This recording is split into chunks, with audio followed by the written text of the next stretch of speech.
Olá, bem-vindo a mais um CREF Entrevista. E hoje vamos falar um pouquinho de um dos esportes mais populares entre as crianças, na iniciação esportiva e entre os adultos que atuam no alto rendimento. É o futsal, o nosso tão famoso futsal, que vem ganhando cada vez mais espaço, sendo considerado um dos esportes mais praticados pelo país e, quem sabe, até no mundo. E para falar sobre as metodologias de treinamento na iniciação em equipes de rendimento no futsal, hoje vamos conversar com o professor José Raco Júnior, conselheiro do CREF, professor da Unisul, e também vamos conversar com o professor Lucas Barreto Klein, que é treinador da equipe Sub-13 do Figueirense e é doutorando na área de educação pela Universidade Federal de Santa Catarina. Bem-vindo, professores, sejam bem-vindos ao CREF Entrevista.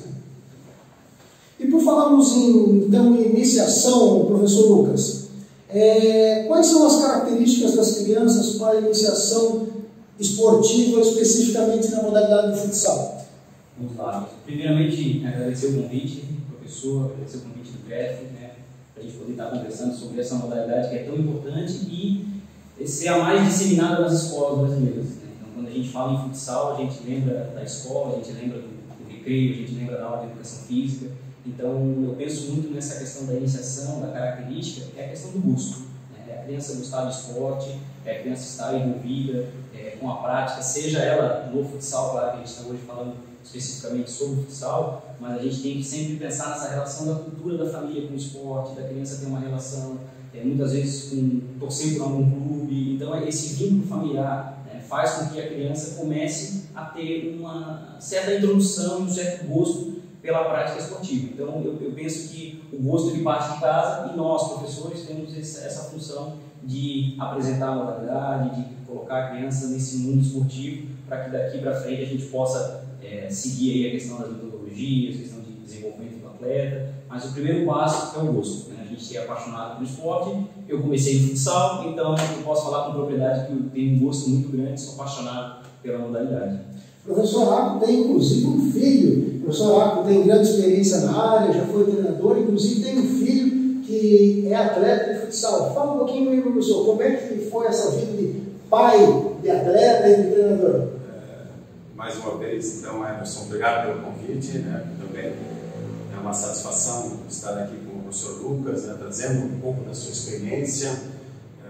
O Lucas foi um atleta que jogou muito contra a nossa equipe lá de Tubarão. A gente tem uma relação já de muitos anos. Depois o Lucas também, como técnico, a gente teve a oportunidade de enfrentá-lo e também cada vez mais admirar o trabalho que ele vem fazendo. E hoje ele também no futebol de campo, então é um profissional que a gente tem um respeito muito grande. E realmente, eu posso afirmar para vocês que dentro dessa lógica que o Lucas levanta, do apoio familiar, eu que tenho um filho que hoje joga na Itália, que fez toda uma vida desde os 6 anos de idade dentro do futsal, eu posso dizer com toda certeza que o apoio da família sem sombra de dúvida, o principal ponto que faz com que as crianças gostem da modalidade. Por outro lado, é uma coisa que a gente sempre discutiu, eu trabalhei muitos anos com a iniciação esportiva no futsal, eu sempre dizia assim, os pais têm que ter muita paciência, porque uma criança de 6 anos, ela faz coisas que criança de 6 anos faz, ela não faz coisas de criança de 10, 12 anos. Então esse entendimento é que nós, professores, muitas vezes temos que passar inclusive para os pais, para eles entenderem isso. Criança de 7 anos vai fazer coisas que criança de 7 anos faz, salvo alguma exceção, que são aqueles um pouquinho acima da média, mas em geral, esse entendimento desses processos de desenvolvimento e crescimento, nós, profissionais de educação física, temos que conhecer, temos que dominar. Então, dentro dessa questão de características que as crianças têm para poder gostar, para poder praticar, eu vejo que a principal é nós, profissionais, conhecermos esses processos de crescimento e desenvolvimento da criança, para poder aplicar as atividades de acordo com essa faixa etária. Professor Lucas, o que as crianças precisam saber para jogar futsal? Há necessidade de alguma coisa? Eles podem chegar e simplesmente começar a jogar? Como é que funciona a iniciação da criança? Há uma necessidade de algo além da paciência dos pais?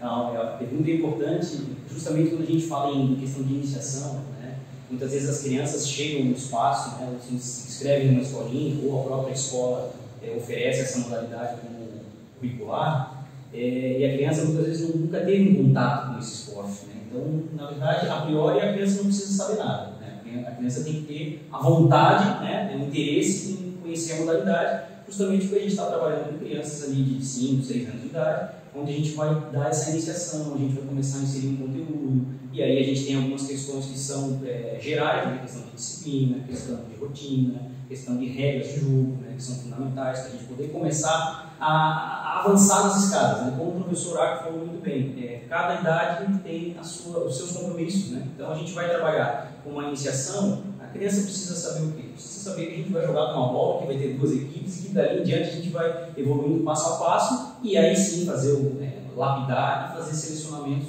mais para frente, né? Quais são as crianças que vão jogar no contexto de lazer, quais são as crianças que vão ser direcionadas para um alto rendimento, mas no primeiro passo, quando a gente fala em iniciação esportiva, seja no futsal ou qualquer outra modalidade, né? O primeiro passo é a gente entender que muitas vezes a criança não vai ter nenhum contato antes. Então o professor ele tem que ser, de fato, um professor que explique, que insira ele na rotina, que coloque em diversas posições dentro do jogo, para dali em diante a gente começar a ter um processo de especialização. Então, acredito que esse seja um tema importante na questão da iniciação. O professor Arco falou algo antes sobre a paciência dos pais. E eu pergunto, e a paciência do professor Arco? Como é que é? É um exercício diário. Isso, sem sombra de dúvida, é uma evolução, né, que a experiência, né, as vivências que você tem dentro da quadra vão te proporcionar. Dentro dessa lógica, né, do que as crianças precisam saber, eu sempre digo, né, que antes das crianças saberem o que precisam, o professor tem que saber. Né? Então, o professor tem que ter um entendimento, né, que esse jogo, né, as crianças vão ter que vivenciar situações da relação com a bola, desse implemento, né, que eu sempre digo muitas vezes para os alunos da universidade, né? Eu sem a bola jogo muito bem. Quando coloca a bola já começa a complicar um pouco. Então, um dos pontos chaves é você fazer com que a criança se relacione com a bola, de diferentes maneiras. Né? E aí pode se citar com velocidade, para frente, para trás, para o lado, em zigue-zague, conduzindo, fazendo a embaixadinha, por exemplo, pisando na bola de diferentes maneiras, bola vindo de um sentido, de outro, enfim, essa relação com a bola. O segundo ponto são o entendimento que a quadra, né, tem vários espaços, então ela tem que saber ocupar esses diferentes espaços. Né? E o terceiro ponto é as interações táticas, tanto de ataque, eu, os meus companheiros, nós com a posse de bola, e também uma outra situação, que é a criança quando ela não tem a posse de bola. Como é que ela vai entender esse jogo sem a posse de bola? Porque criança, por natureza, elas são egocêntricas, elas gostam de ter a bola. Né?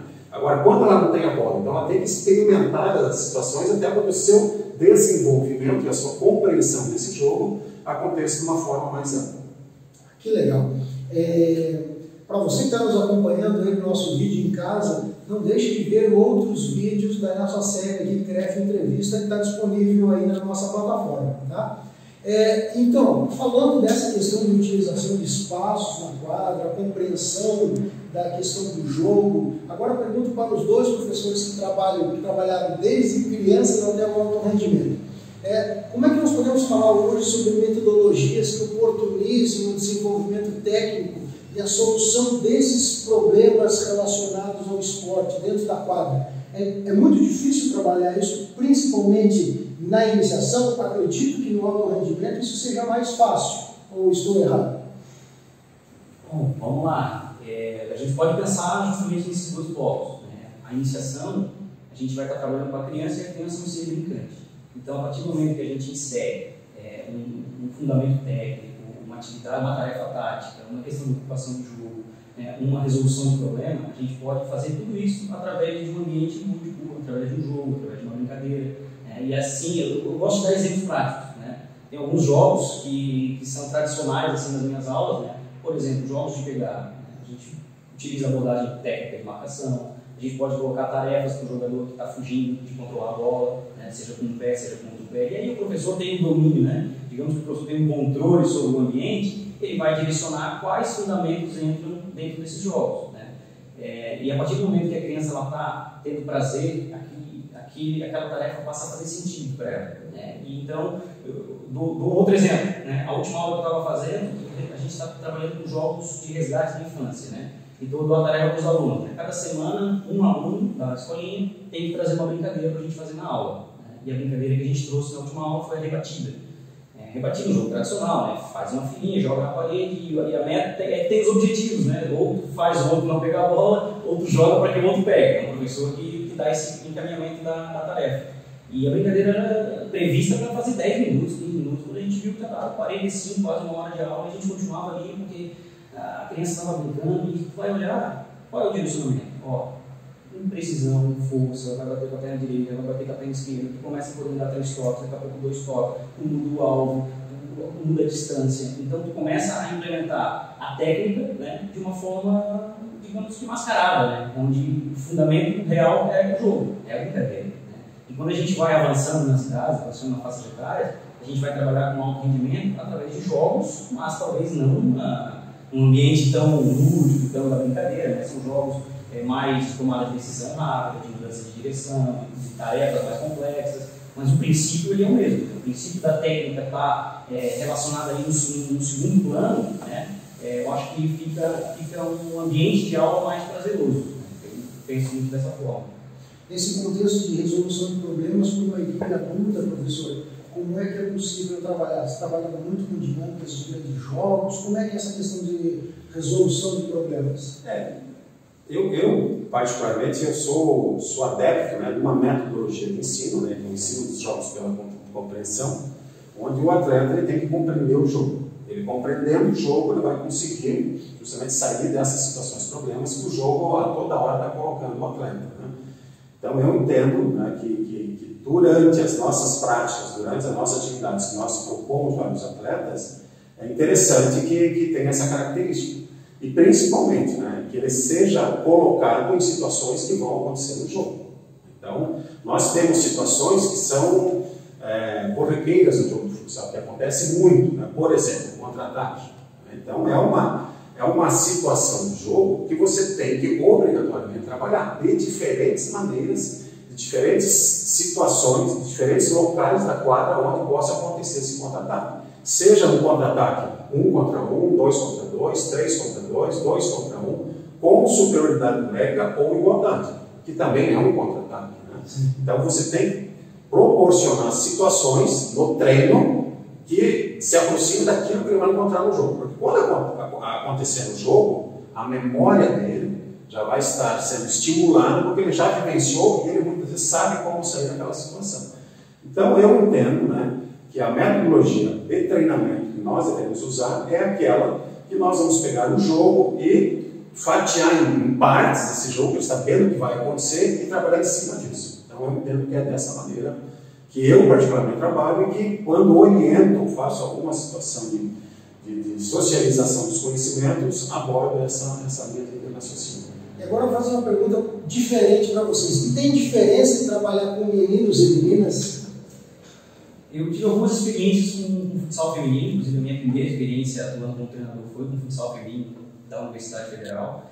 E uma coisa que me chamou muita atenção é justamente isso. Assim, talvez a velocidade do jogo, né, seja mais baixa, mas o nível de compreensão das tarefas é muito rápido. A gente tinha que o tempo todo criar jogos, criar situações, pensar sempre um passo à frente, porque talvez por elas não terem, né, uma trajetória maior, uma experiência, um acúmulo maior de vivência na modalidade, elas estão mais abertas a possibilidades, né, de mudar de posição, de fazer uma tarefa diferente. Então, às vezes você pega aí, o professor tem bastante experiência com atletas profissionais, atletas adultos, o atleta já vem com alguns vícios, né? E essas meninas, ou pelo menos esse público que eu trabalhei, não tinha esses vícios. Então era mais fácil de propor, mas era mais difícil de convencer, né? Você tinha que estar sempre negociando, sempre propondo atividades diferentes, atividades novas. Então é uma realidade que eu encontrei diferente de trabalho, né?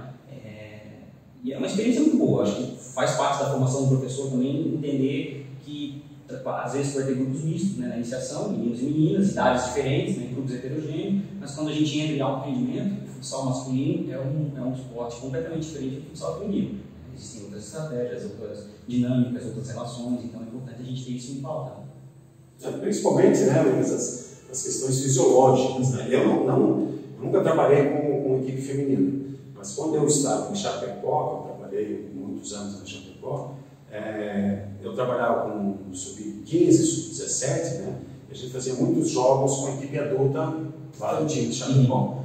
Então, mas nessa questão fisiológica, na questão de força, de velocidade, né? de arranque, né? Que os meninos que também vinham numa sequência de treinamento há muitos anos, era um pouco diferente, né? Respondiam mais rapidamente nessas capacidades físicas. Mas o entendimento do jogo, eu percebo que quando chega num determinado nível, ele se equivale bastante, né? E aquilo que o Lucas falou, também já li algumas coisas a respeito, que as respostas, né, das meninas, até por uma questão de atenção elas são mais focadas, né? Elas têm uma atenção mais seletiva, elas conseguem entender, compreender um pouquinho melhor, né, com mais facilidade do que muitas vezes o público masculino. E segundo essa linha de formação esportiva, quais seriam as características para ter um jovem esportista para começar numa equipe adulta, Lucas? Principalmente você que está trabalhando lá com um sub-13, que está chegando naquele momento onde o menino está desabrochando. O que precisa ter? Qual é o diferencial desse aluno para ele sair daquele esporte recreativo e ir para o alto rendimento? É importante porque justamente essa faixa etária é a transição da vida, né? O menino está saindo da infância, está entrando na adolescência, tem as capacidades energéticas dele, maturacional, que se desenvolve uns antes do que outros, né? Então, às vezes, o menino, por ter uma maturação mais acelerada, ele recebe mais oportunidades do que outros atletas, né? Então, tem aí o famoso efeito da idade relativa, né? Atletas do primeiro trimestre acabam tendo mais oportunidades do que atletas de final de ano, justamente por essa questão que não é só energética, é também uma maturação psicológica, né? O atleta já responde melhor aos estímulos. Então, quando a gente entra ali nessa fase de transição, a gente precisa ter, eu falo sempre assim, o atleta tem que ter resiliência. Ele vai passar por diversas situações na vida dele. Ele vai para banco, ele não vai ser relacionado, ele vai tentar fazer uma avaliação, não vai ser aprovado, o treinador vai mudando de posição, por hora ele pode ser o capitão, daqui a pouco ele não é mais, ou ele faz um gol decisivo, daqui a pouco ele comete um pênalti decisivo. Então são inúmeras situações que por vezes fazem com que o atleta desanime, desista, enfim, existem vários estudos que mostram, né, que essas relações são fundamentais e o índice de desistência de atletas nessa faixa etária é muito grande, né, seja por estresse, que às vezes o atleta está para criança, né, inicia lá com 4, 5 anos numa carga excessiva de competição, de cobrança, quando chega nessa faixa etária, estressa e desiste mesmo, né? Então é uma idade que ela é crucial para que o atleta saia desse ambiente de lazer e entre para um ambiente de rendimento. E aí a gente vai ter o critério de comparação técnica, o critério de desempenho em treinos e jogos, a questão da rotina, do comprometimento, da disciplina. Existem inúmeros fatores, né, principais hoje, cada vez mais em pauta, né? É o modelo de jogo do treinador, da equipe, se o atleta se encaixa ou não se encaixa. Às vezes a gente vê por que um atleta se dá bem no clube e vai para um outro estado e não se dá bem naquele clube. É relação cultural, relação de modelo de jogo, dinâmica de treinamento. Então existem vários fatores que estão escondidos, digamos assim, né?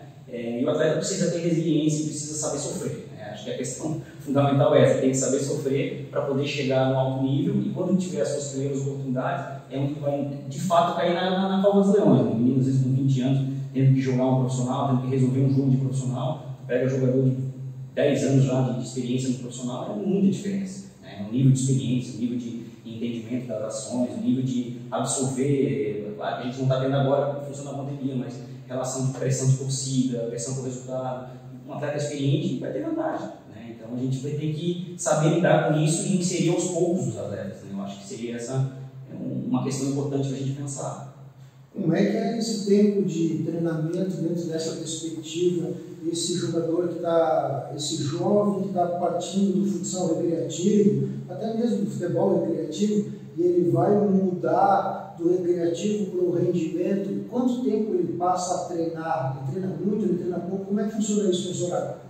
Nós, os dois locais que eu mais trabalhei, né, que foi em Chapecó e aqui em Tubarão Futsal, na DFT, a gente sempre procurou, né, fazer essa transição, porque é bem isso que o Lucas acabou de falar, né? É um momento de ruptura, né? Ele sai de uma fase e entra numa outra totalmente diferente. Até o nível de cobrança é bem maior, porque também, né, é aquele momento do vamos ver, né? todo aquele trabalho que foi feito agora tem que ser demonstrado. Eu, particularmente, conversava muito com os técnicos da equipe adulta, né, que nós tivemos vários que passaram ali pelo futsal de Tubarão, para justamente saber, né, que qualidades você acredita que são importantes para que o atleta que vem nesse processo de formação, e que nos auxilie também, né, no nosso trabalho, que nós dotemos ele de algumas habilidades, capacidades, que vai chegar na equipe adulta em condições de fazer parte. Né? E mais, né? Não é só fazer parte, daqui a pouco tem que ir para o jogo também, tem que ir lá e resolver, né? Representar ele. Então, uma das coisas que era a maioria dos técnicos falaram, né, e que eu também sempre concordei, são dois pontos chaves, né? Jogar sem a posse de bola. O jogador, mesmo adulto, não gosta de jogar sem a posse de bola. Por que eu tenho que correr para lá se eu não vou receber essa bola? Ele não consegue, muitas vezes, compreender que se eu correr para lá sem a posse de bola, eu vou estar tirando um jogador que vai se preocupar comigo na marcação e vou abrir espaço para o outro. E se a gente começar a fazer isso com as crianças, com o adolescente, né, com o jovem, com seus 13, 14, 15, 16 anos, quando ele chega no adulto, ele já chega com essa percepção, com esse entendimento mais apurado.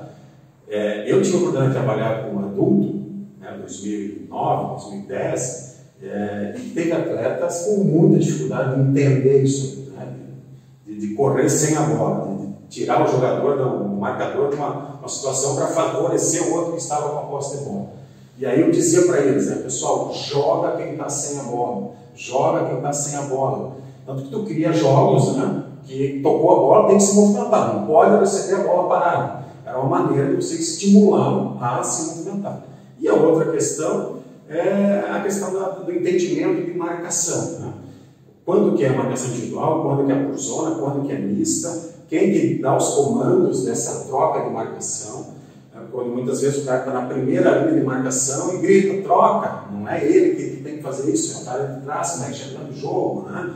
Então, muitas vezes, esse atleta não consegue entender, ele quer fazer o mais fácil para ele, né? E acaba comprometendo todo o entendimento, né? Todo aquele combinado que tu fez na questão tática de defesa. Então, essas duas situações que eu vejo que são características, se nós, profissionais, conseguirmos trabalhar e dotar essas crianças, esses jovens, esses adolescentes, desse entendimento, né, de parte tática, tanto defesa, e essa parte tática de ataque, que é movimentar sem a posse de bola, vai ser um ganho muito grande. Claro que tem outros fatores, outras situações que envolvem, né?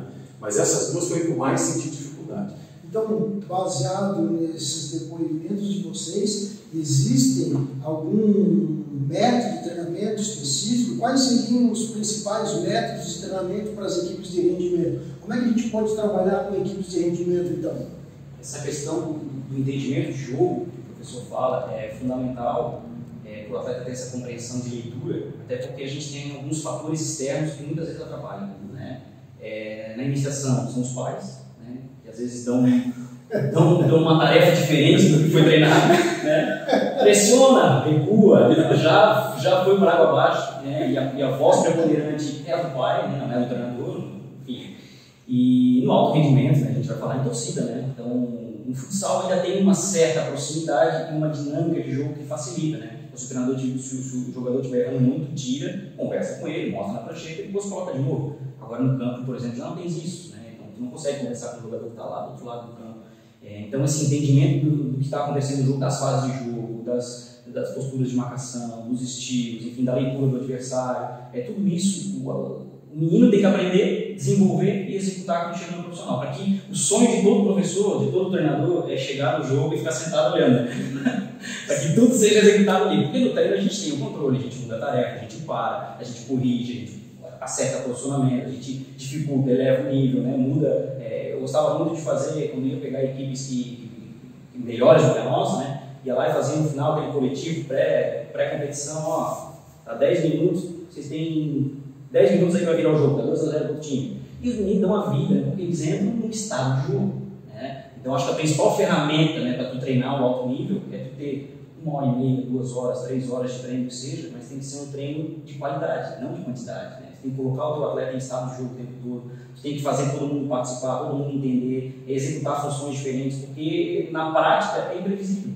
Pode acontecer de perder um jogador no início do jogo, pode acontecer de o teu adversário marcar 2, 3 gols muito rápido, né? No futsal acontece muito isso, ou de tu ter que sustentar um placar durante muito tempo, com muitas dinâmicas de troca, goleiro linha, enfim. A regra no futsal ela é legal, ela te permite isso, ela te permite muitas opções de jogo, e aí o treinador vai ter que ter leituras rápidas, o jogador vai ter que ter leituras rápidas, e a gente tem que proporcionar sempre diálogo, conversar. O pedido de tempo é fundamental para que a gente tenha esse momento de análise, de conversar com o teu colega de trabalho, conversar com os atletas que estão no banco, que estão ali, que não pode ficar ali trocando figurinha, tem que estar prestando atenção no jogo, que ele vai entrar, ele tem que assumir uma determinada função no jogo. Então, o método principal é o método de compreensão, a forma com que tu organiza o treino, a didática com que tu organiza, ou de fato a própria pedagogia que baliza o teu treinamento, ela é muito variável. A gente tem muitos estudos que mostram essas pedagogias ativas, são diversas linhas, diversas tendências que superam aquele modelo mecanicista antigo, tradicional, de meia hora de passe, meia hora de finalização, meia hora de jogo.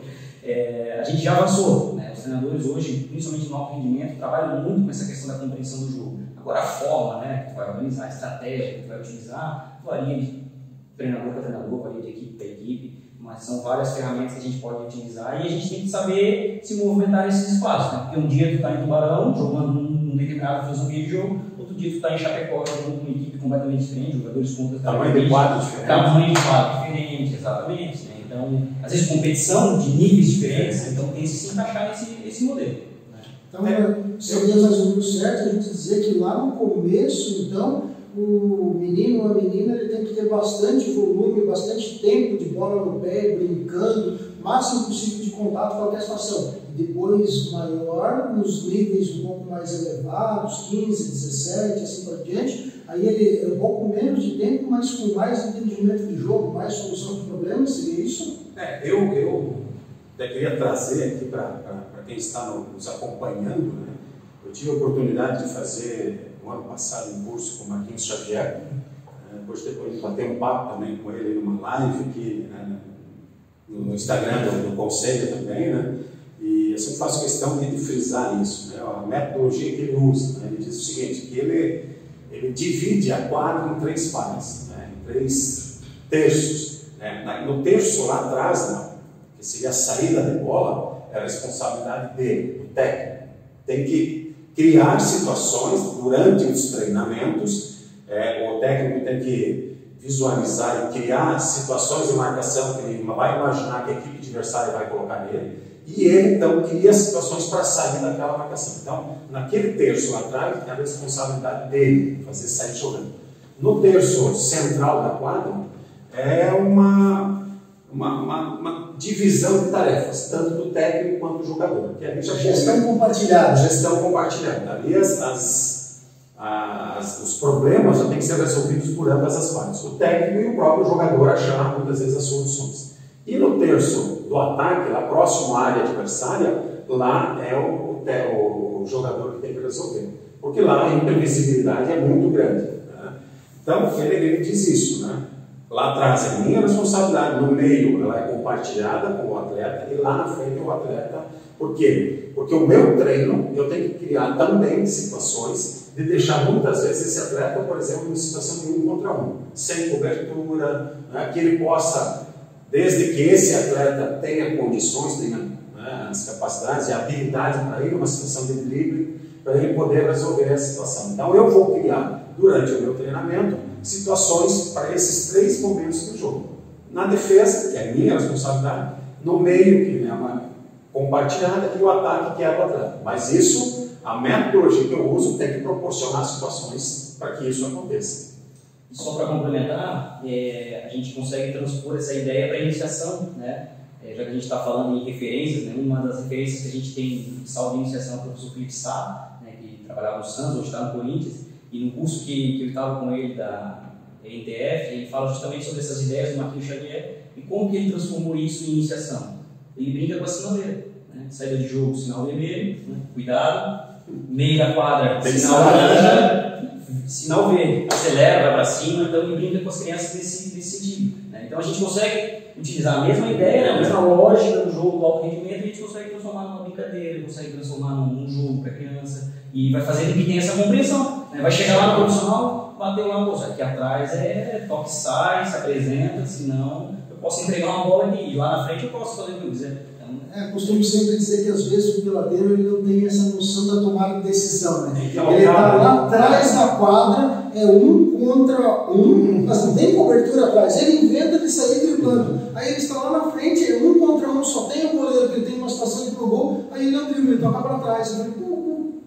Alguma coisa está errada, né? Essa lógica deve ser transferida, eu acredito também para as crianças até lá nas equipes adultas, claro. Então, a gente está no nosso tempo, já que nós temos uma proposta de não estendermos muito a nossa conversa, professor, por favor, suas palavras finais aí para o pai que vai colocar o seu filho na escolinha, para aquela criança que já está na escolinha, para o professor que está trabalhando lá. O que nós devemos fazer para melhorar e para fazer com que a pessoa fique lá no futsal? Eu sempre digo, né, que é uma união, uma junção de forças. Né? A família tem um papel fundamental, né? Eu sou prova disso. Né? Eu e a esposa, a Luciane, passamos horas na arquibancada acompanhando o filho, né, desde os 6 anos de idade. Né? Hoje, ele joga na Itália, a gente acompanha pelo Facebook as transmissões, então a gente fica agora sentado assistindo pelo Facebook os jogos dele. Né? Então, essa participação efetiva, mas acima de tudo, compreendendo as limitações que as diferentes faixas etárias têm, né, e que são correspondentes àquela faixa etária que a criança encontra, e acima de tudo, né, o apoio. Né, evitem apontar os erros da criança. É a fase da experimentação, é a fase que ela precisa vivenciar uma série de situações e o erro faz parte dessa fase. Então, elogie sempre que possível aquilo que ela faz de importante. Assim como nós, professores, a gente procura sempre usar palavras de incentivo, né? Ele sempre pode melhorar. A gente não aponta o erro, a gente diz que ele pode melhorar. Então, o que a gente está falando? Eu posso usar algumas expressões que vão melhorar, inclusive, a autoestima dele. Né? Então, eu vejo que é esse o papel fundamental. Apoio, incentivo e fazer com que cada vez mais elas gostem da prática. Esse é o meu recado a todos os envolvidos nesse processo. E você, professor Lucas? Só para complementar, na verdade, eu não vou repetir o que o professor falou, porque eu concordo com tudo. Mas eu colocaria algo a mais, que é a questão da comparação. Né? Os pais evitem a comparação entre os colegas de turma, que às vezes disputam posição, às vezes eles fazem concorrências internas, né? Quem fez mais gol, fulano está lá na artilharia, parece sim, o outro está vindo por trás.